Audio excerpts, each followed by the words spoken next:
Hi there, and welcome to the show. This is the College Problems Podcast, breaking down the more serious and lighthearted issues students everywhere are facing.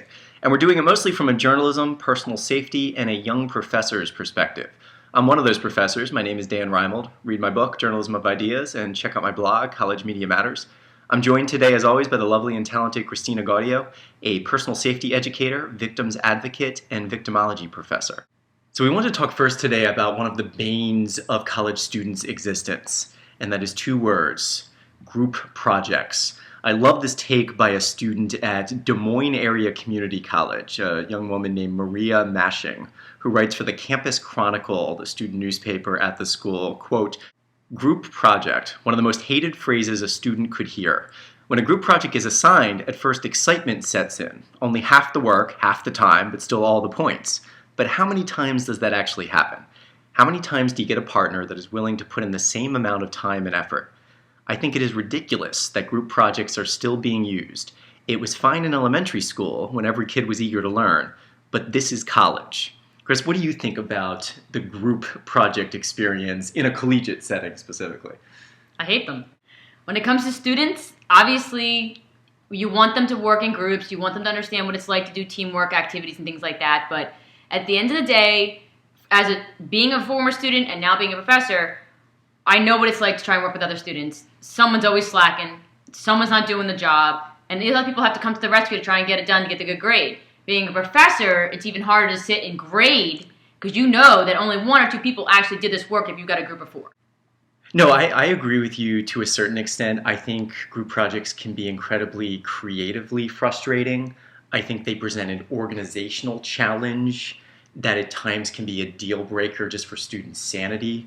I think it can also lead to personality conflicts that heighten issues that students would be able to handle with other students in classes, but that outside of class and when they're thrown together for a deadline-oriented, high-pressure, major grade assignment can often lead to rifts in friendships and just general congeniality that can really have an impact on the class, I find, in the long term. But I'll be honest, as a professor, I give them, and I give them often. And I have a set of rationales that I can mostly live with, but I can't hide the fact that I absolutely see the students' eyes roll or the sighs being emitted on the day that I assign the group project. Do you see any value in them at all?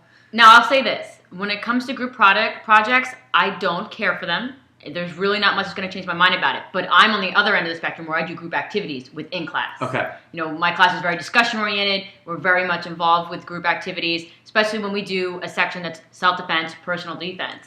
It is everybody involved. You have to trust the partner you're working with. So you're going to run into a lot of the same issues that you have to work through. But I'm not sending them home and saying, you guys have to put this together on your own time, work together, and I don't have that person that's slacking. I don't have that problem. The biggest cliche argument, of course, from the professor's perspective is the idea that few things in life are ever done truly alone. You know, there are very few of us that can go to the Bat Cave and fight crime on our, on our own, can, write the great American novel, holed up in a cabin in Montana, can produce the next great scientific discovery or the high-tech tool. We need to be able to collaborate and work with others and work within a system, whether it's corporate or artistic. But that absolutely does not sell students on the idea. From their perspective, it's, we've been doing this for years and years. We're in extracurriculars. They're having us do this now in college. Please free us from this from a grade perspective. And I agree with them. I mean, they've been doing it for 12, 13 years. It doesn't need to be done in college anymore because if you haven't learned it yet, you're not going to learn it, and that person that doesn't do the work is not all of a sudden going to do the work. I like it because from a journalist perspective, and trying to create something that might actually be of interest to an audience outside of a class sphere from a media perspective, students can often team up and produce things that are of real substance, that they just would not have the energy, the perspectives, the time to do alone. And so I think kind of like your in-class exercise, or activity notion, I think that when you do it right and when the students feel invested in it and it doesn't simply feel like a time suck that they're going to get screwed on a grade by a lazy partner, you can have that juice that really produces something decent that they're just not going to be able to do in their own silos, and in their dorms at night alone. But it's obviously finding that sweet spot. Otherwise, it's just being seen as going down the road with a partner you don't like and don't trust that they're going to have your best interests at heart. Exactly. I do think the other issue you brought up, which is of great importance, is how do you evaluate group work? Do you have them do the post-group evaluations that can be a mix of character assassinations and almost Survivor-style confessionals where you don't know where the motivation is coming from, or if they're simply attacking, for the sake of attacking versus, who really put in the work. I think in those situations, you're going to have the people that are the really nice people who don't want to hurt anybody's feelings and are going to say the right thing. And then you're going to have that person that's just really angry and is going to rip that other person apart. So I don't really see a lot that can come out of that positive. Always looking at the bigger picture as well to sort of close out this portion of the discussion, you can see it as the professor's choice and a classroom management decision. But in my opinion, this absolutely links to a larger trend in academia of bigger classes and more adjuncts. And just the idea that, when I would have 15 students in a reporting course, for example, the idea of having them do their own work independently almost the entire semester would seem manageable to me. As the numbers grow from 20 to 22 to 30 and, in single classes, group work almost becomes mandatory as just simply surviving from the professor's perspective. And as you mentioned, it's something that the students don't like, the professors know is going to be less than perfect unless done extremely well, and it's a no-win. So on that happy note, why don't we segue to another idea of interpersonal relationships that on a much more serious and significant scale has really made news recently and does have a college connection, and that is domestic, or I know what you phrase often is dating violence. And to be clear, we see it on the Ray Rice level now as the NFL's situation has brought it to many people's attention, and fortunately is now something we're talking again about as a country. Yes. But it's something I saw in a college newspaper piece recently. It's known as a, quote, silent crime on many campuses. But this is happening among students more than we realize? It's happening in large numbers. One of the statistics that I just recently was reviewing was that 1 in 3 teens were actually involved in some kind of partnership with violence. We're talking about, when we talk about dating violence, when we talk about teen violence, you have everything from every race, every sex. It doesn't have any socioeconomic cutoff. It happens to everyone. Whether you're in a heterosexual relationship or whether you're in a homosexual relationship, it doesn't matter. It can happen on both sides. I think the biggest thing from an outsider's perspective, as I'm trying to get a handle on even the idea of this, is just to get a sense of what are we talking about? Because I feel like the conversation is so much about sexual violence on campus in respect to just heinous, horrific assaults and the type of things that you are informed about staying safe when you go out at night. But this is obviously a different type of animal here that we're dealing with. It's completely different. When we talk about teen violence or dating violence, relationship violence, however you want to categorize it, you're talking about usually emotional, mental, and physical and sexual violence. Even it goes out into stalking. It's somebody who has lost power and control in another part of their life, and they're using this person in their relationship to get the power and control back. They isolate them. They put them down. They do physical abuse. There's sexual abuse. All different types that they can use to control this person.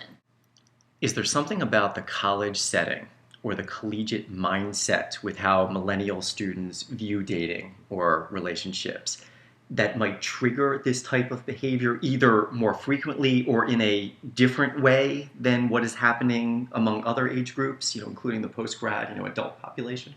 I think obviously the digital age has made things even more difficult for people being in relationships because, when I was in high school, I remember the big thing was, you had a pager, and if your boyfriend paged you, it was a big deal. Now we have cell phones and text messages. They have every type of communication available to them. Their phones have Facebook Messenger, things of that, and this partner of theirs can get a hold of them at any time.